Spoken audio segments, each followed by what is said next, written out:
Shalom, selamat pagi Bapak Ibu Saudara yang kekasih. Saudara, mari kita lanjutkan pembacaan firman Tuhan di dalam Amsal 19 ayat 26.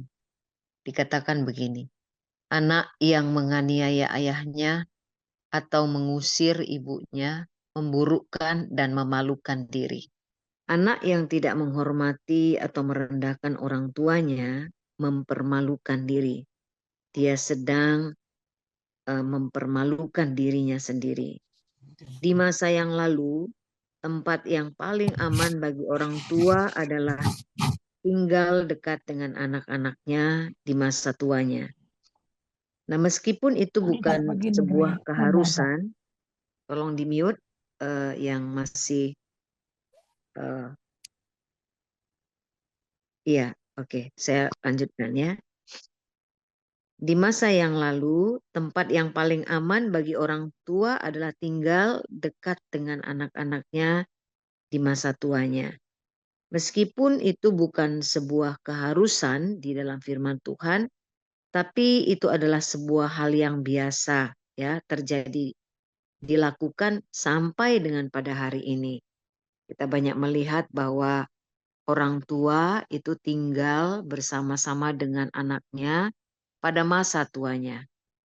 Meskipun tapi kebiasaan ini di beberapa negara, khususnya negara maju, sudah berubah, Saudara, ya.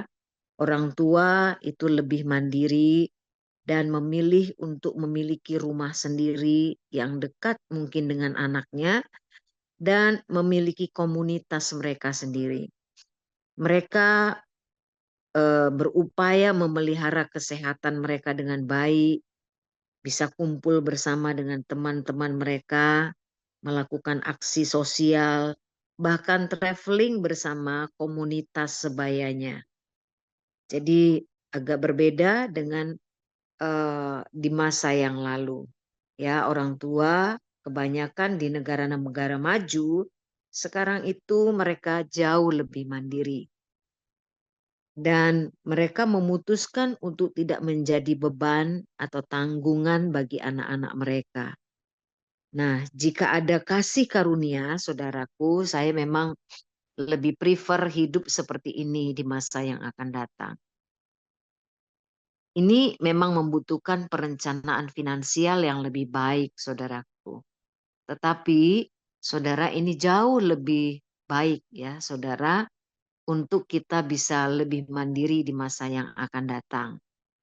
Tapi apa yang berkenan kepada Tuhan sehubungan dengan bagian tanggung jawab kita kepada kaum keluarga, khususnya orang tua yang telah menjadi tua ya, orang tua yang sudah menjadi janda atau duda, saudaraku.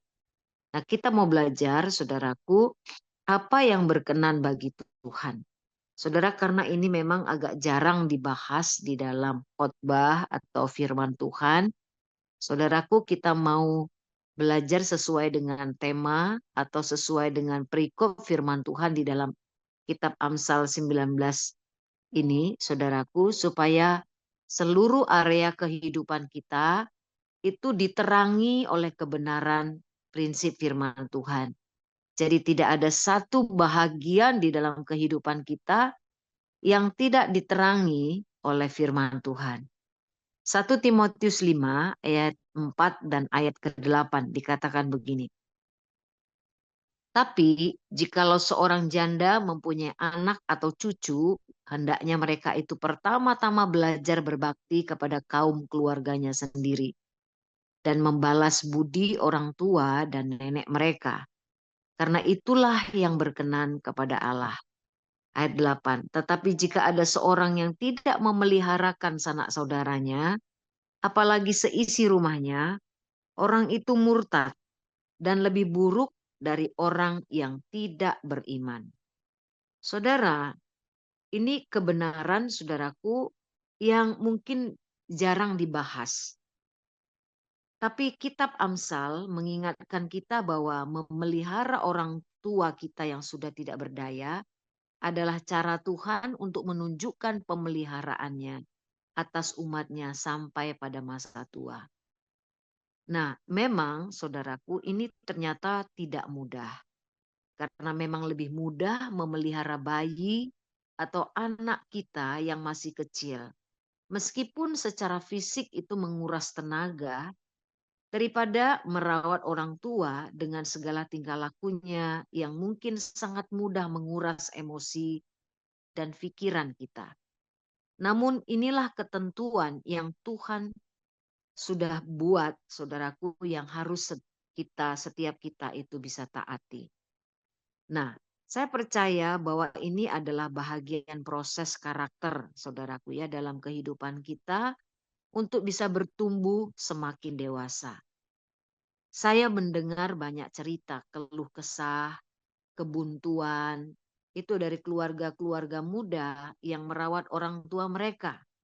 Yang mungkin mudah tersinggung, marah-marah, mengadu hal-hal yang buruk dari satu anak ke anak yang lain, manipulasi, dan banyak lagi. Sehingga kadangkala bisa menimbulkan suasana yang keruh, bahkan pertengkaran di tengah-tengah keluarga. Tapi sekali lagi, saudaraku, firman Tuhan mengingatkan kita untuk tetap menghormati orang tua kita dan tetap menunjukkan belas kasihan kepada mereka. Itulah salah satu bentuk pengabdian kita kepada mereka. Firman Tuhan katakan, jikalau ada orang percaya yang tidak memelihara sanak saudaranya atau tidak mau ambil pusing dengan orang tuanya, firman Tuhan katakan mereka disebut lebih buruk dari orang yang tidak beriman. Amsal 20 ayat 20 dikatakan begini, siapa mengutuki ayahnya atau ibunya, pelitanya akan padam pada waktu gelap. Apa artinya mengutuki orang tua?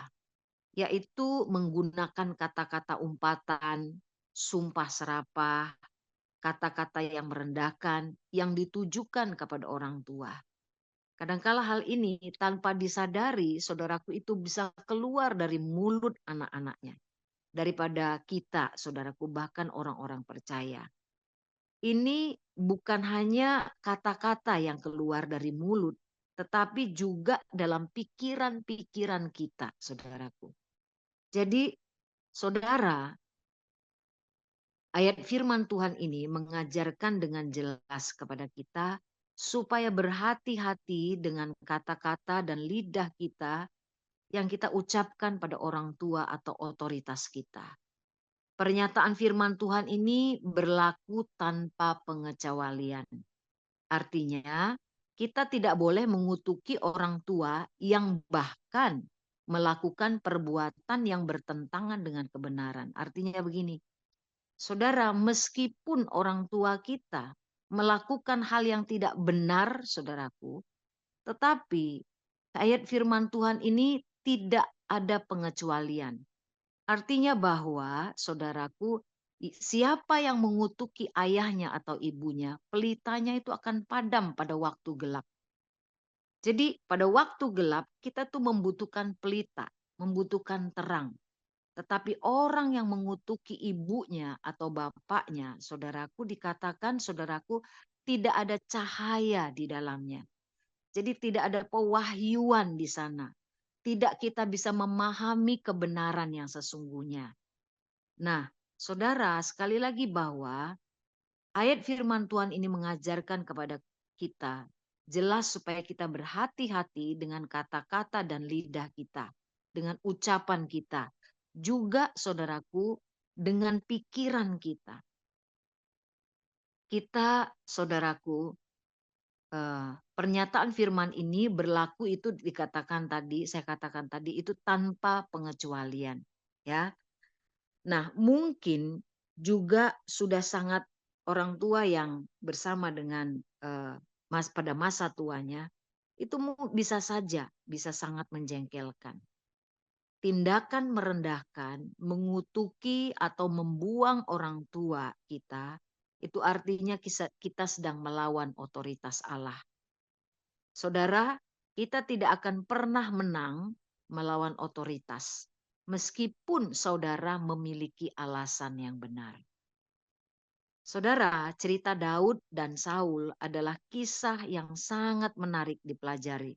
bagaimana Daud memperlakukan otoritas yang bertentangan dengan firman Tuhan, tapi tetap dengan respon yang benar. Saul Saul benar-benar melanggar firman Tuhan. Dia iri hati, dia memiliki niat untuk membunuh Daud. Tetapi Daud tidak mengutuki dan tidak merendahkan Saul mertuanya. Tapi dengan bijaksana dan rasa hormat dia memperingatkan Saul.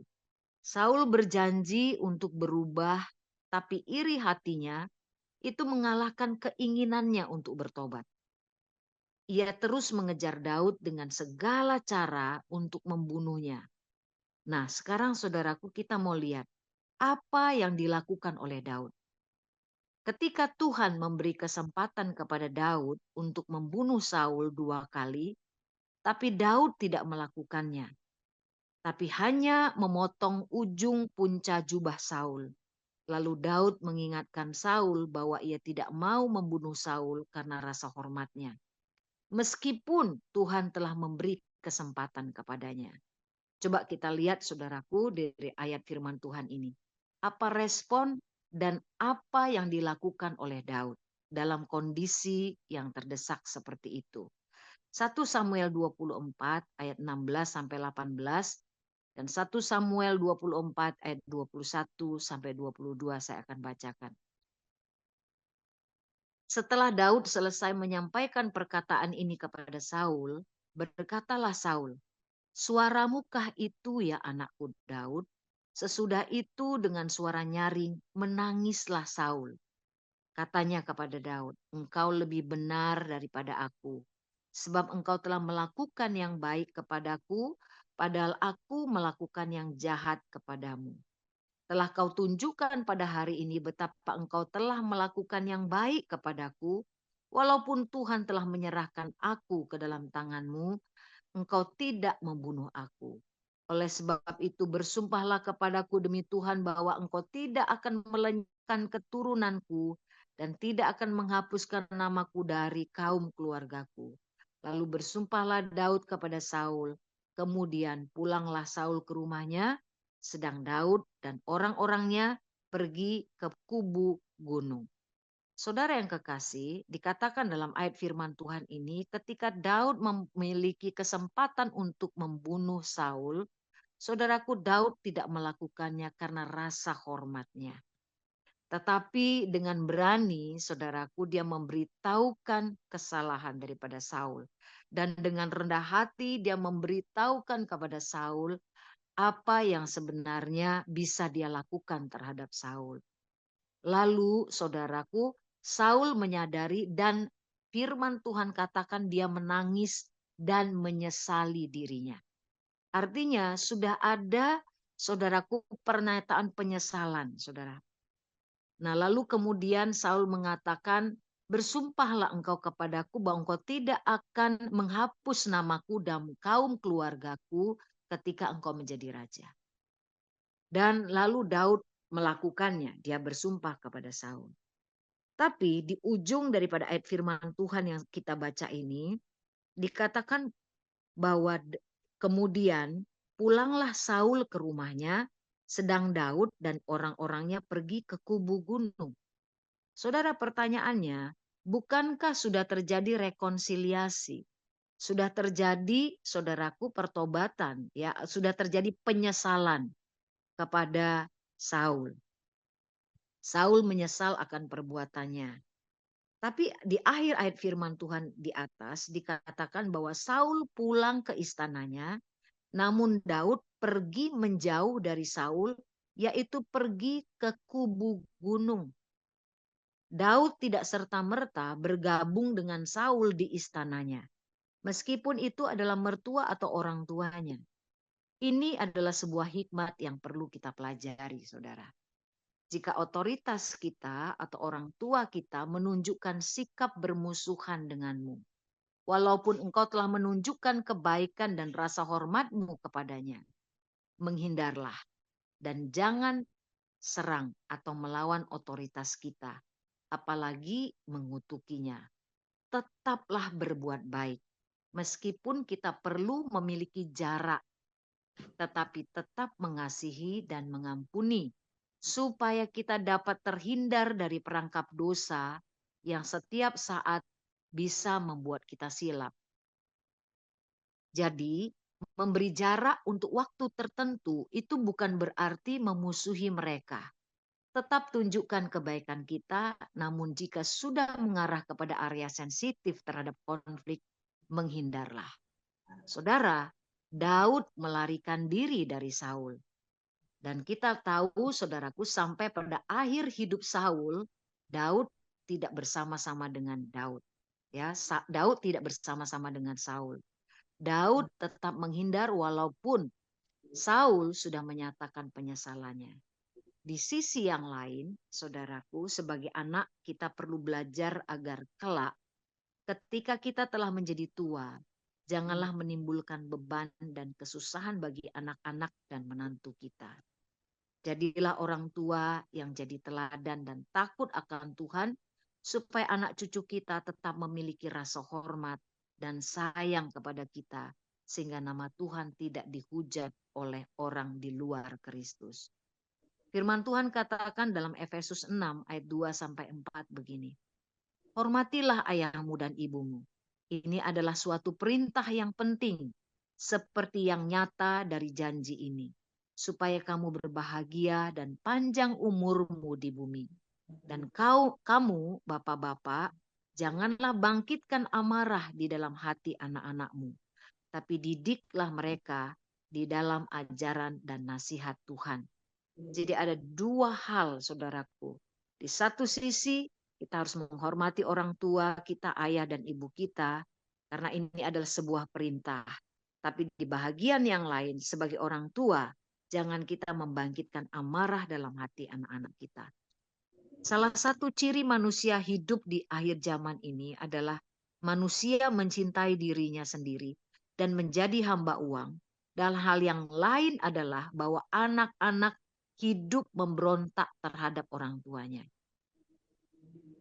Ketaatan dan kepatuhan pada orang tua itu adalah cerita langka di akhir zaman ini, saudaraku. Kita sudah melihat dan kita sudah mengamati ya anak-anak yang hidup di zaman akhir ini. Dalam 2 Timotius 3 ayat 1 sampai 2 dikatakan begini. Ketahuilah pada hari terakhir akan datang masa yang sukar. Manusia akan mencintai dirinya sendiri, menjadi hamba uang, mereka akan membual dan menyombongkan diri. Mereka akan menjadi pemfitnah, mereka akan memberontak terhadap orang tua dan tidak tahu berterima kasih, tidak memperdulikan agama. Saudara, betapa banyak cerita yang kita dengar bahwa karena uang, anak-anak berani mengusir ibunya yang sudah janda keluar dari rumah. Padahal rumah tersebut adalah warisan dari orang tuanya. Beberapa cerita bahkan dari seorang hamba Tuhan, saudaraku, kami dengar, berani mengusir ibunya dan berkata bahwa tanah dan rumah ini adalah milik marga, contohnya si Hite gitu ya. Jadi ibunya tidak punya hak di sini. Saudara, ini begitu sangat miris dan memalukan karena ini dilakukan oleh hamba Tuhan.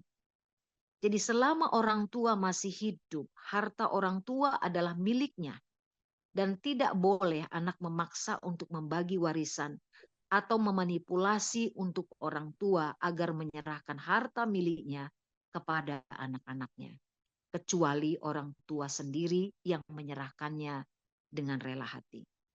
Saudara, di Singapura ada sebuah kejadian nyata karena seorang anak mengusir bapaknya dari rumah yang diwariskan kepada anaknya tersebut. Orang tua ini adalah seorang pebisnis ulung di Singapura. Karena cintanya pada anaknya, ia mengatasnamakan semua harta warisannya kepada anak tunggalnya.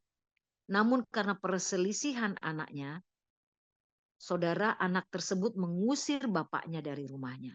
Lalu bapak tersebut menjadi pengemis. Dan seorang teman lamanya mengenali dia.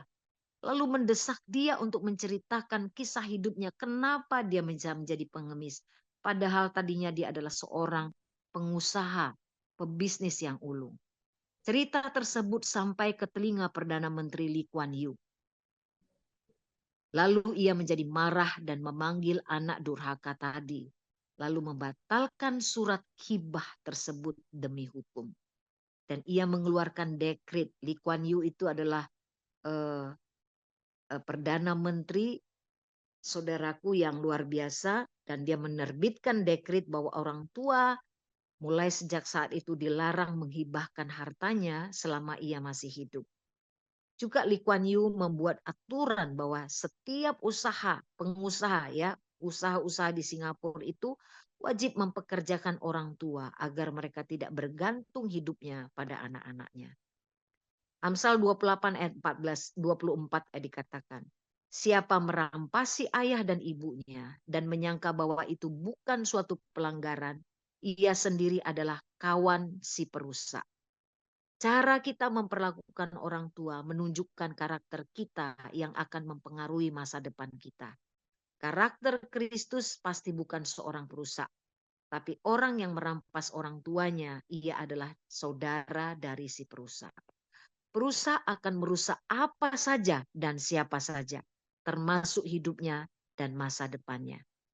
Sebagai orang tua, kita perlu mengajar anak-anak sejak usia dini untuk menaruh hormat kepada semua otoritas dimanapun dia berada. Di kantor, kampus, pekerjaan, gereja. Beberapa kali akan terjadi interaksi dan komunikasi yang genting antara anak-anak kita dan pimpinannya mungkin seperti semena-mena. Saya percaya bahwa itu adalah seizin Tuhan untuk mendidik setiap anak-anak kita dan juga kita bagaimana cara berespon yang benar terhadap otoritas yang fasik. Saudara, berkali-kali Yohan, Abdiel, JJ itu berkeluh kesah tentang perlakuan bosnya yang gak fair, gak pantas kepada mereka. Mereka cerita dengan nada kesal. Mereka mulai marah-marah dan mengumpat bosnya yang semena-mena menurut mereka. Kadangkala, saudaraku, sebagai orang tua, saya jadi terpancing dengar cerita mereka. Saya terpancing untuk membela anak saya, membenarkan kata-kata mereka, saudaraku, merendahkan bosnya dan melawan tindakan bos tersebut. Tapi kerap kali Roh Kudus itu mengingatkan saya bahwa ini adalah bahagian pembentukan Tuhan untuk anak saya, supaya mereka belajar menghormati otoritas mereka yang salah, belajar mengkomunikasikan kesalahan pimpinannya dengan cara yang benar seperti Daud. Tetap menghormati otoritas yang tidak benar, sesungguhnya itu nggak mudah. Banyak kata-kata dan perilakunya yang kita rekam dalam pikiran dan berputar berulang-ulang dalam otak kita. Kita lebih mudah tersulut untuk melawan dengan cara yang kasar. Tidak sedikit menjadi depresi dan putus asa. Saudara, tindakan yang kita harus ambil adalah doakan mereka tiap hari. Sebut namanya di hadapan Tuhan tiap hari. Kita akan berotoritas atas orang yang kita doakan. Dan kita akan dekat dengan siapa kita berdoa. Lakukan tiap hari sampai terjadi terobosan. Saudara, itu artinya ada benteng-benteng yang sedang dibangun oleh keangkuhan manusia di sana. Semua itu tujuannya adalah menentang pengenalan akan Allah. Firman Tuhan yang terakhir, 2 Korintus 10 ayat 4 sampai 5. Karena senjata kami dalam perjuangan bukanlah senjata duniawi, melainkan senjata yang diperlengkapi dengan kuasa Allah yang sanggup untuk meruntuhkan benteng-benteng.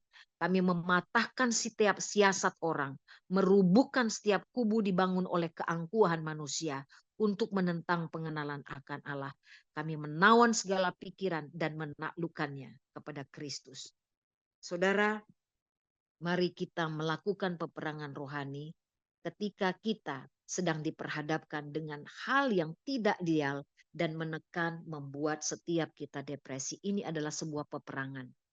Dan firman Tuhan katakan, hati raja-raja dalam Amsal 21 ayat 1, seperti batang air di dalam tangan Tuhan yang dialirkan kemana ia ingin. Mari kita berdoa. Bapa Sorgawi, terima kasih Tuhan. Kau mengajarkan kepada kami satu area dalam kehidupan kami yang Engkau meneranginya lewat kebenaran firman Tuhan. Bagaimana kami tetap respek dan menghormati orang tua, bahkan orang tua yang mungkin bertentangan dengan kebenaran firman Tuhan. Kami mau belajar dari kebenaran ini. Karena itu menentukan masa depan kami dan mengubah, melatih karakter kami pada hari ini. Terima kasih Bapa dalam nama Yesus. Amin.